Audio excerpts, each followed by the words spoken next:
So can you just introduce yourself and your business and what kind of content you create? Yeah, I'm Caitlin, and I have a sort of side business that I've called CSG Made. It was a different name beforehand. I think I went by Exit, which was like with a college project that I did.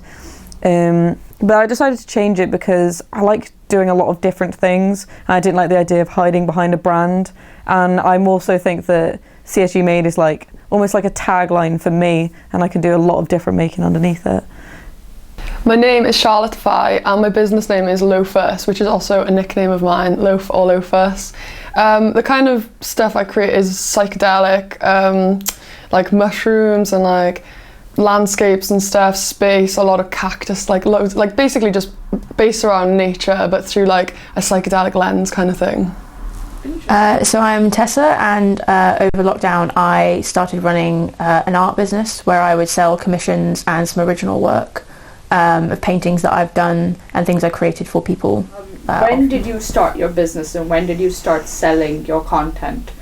I mean, I've sold things from probably year 10, year 11ish. That's when I actually started sort of doing like some commissions for friends and little t-shirt designs.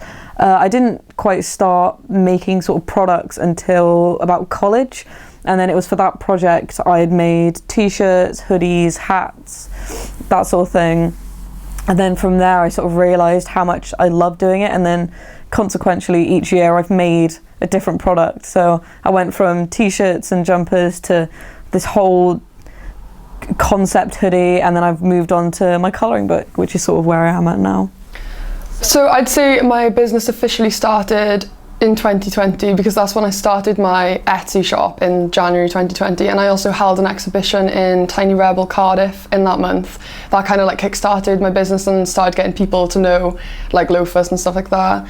And then yeah, I'd say 2020, but it's been going a long time before then. Like my first proper like design happened at about 2017, and then I started to think, oh, that would, like my dad said, that would look cool on a t-shirt, so I thought, oh, I'll get some t-shirts printed, and then it just kind of went from there, and I got a really positive response. So I'd started doing art previously, more digital art before lockdown, but beginning of lockdown was when I really started doing the paintings and trying to promote myself on like my own pages rather than through other sort of third-party websites.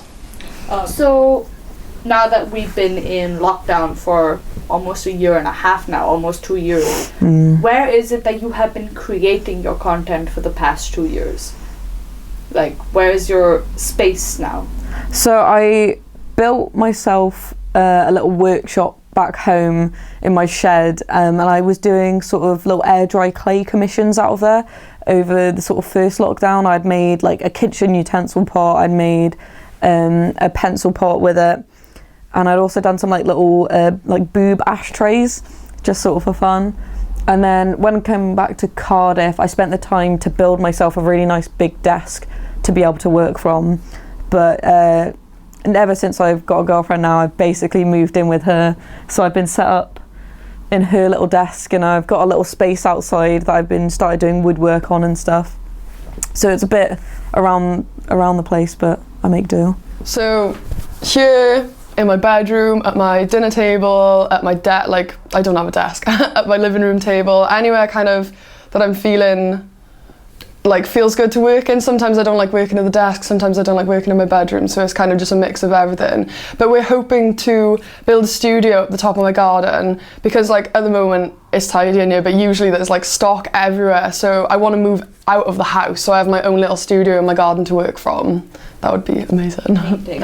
So what was it like suddenly working from home because of the pandemic and having to switch, say, probably from an art studio that you would have normally worked at to literally working in your bedroom?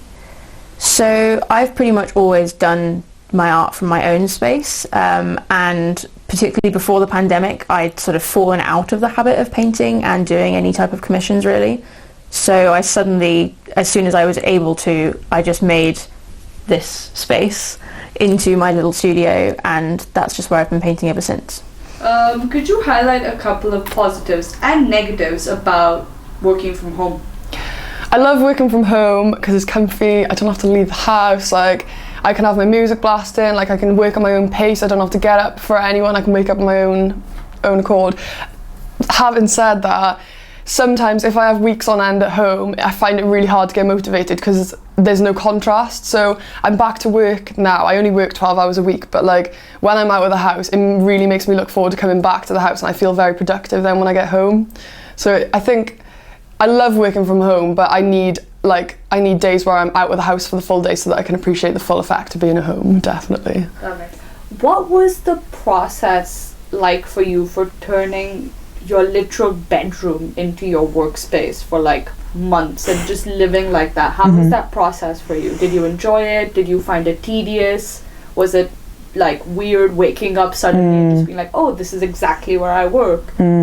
I'm pretty used to it, you know, being an artist. We do a lot of our work just from like desks at home because we don't have access to studio space. But it has been a lot harder, especially with uni work and stuff being moved back home, trying to find that work-life balance, because you're all of a sudden like living amongst your work and you're constantly thinking about it, and it's hard to, you know, split the divide of, okay, this is relaxation, this is work, and then it can be like quite stressful. But it's just trying to divvy out your time well, I guess.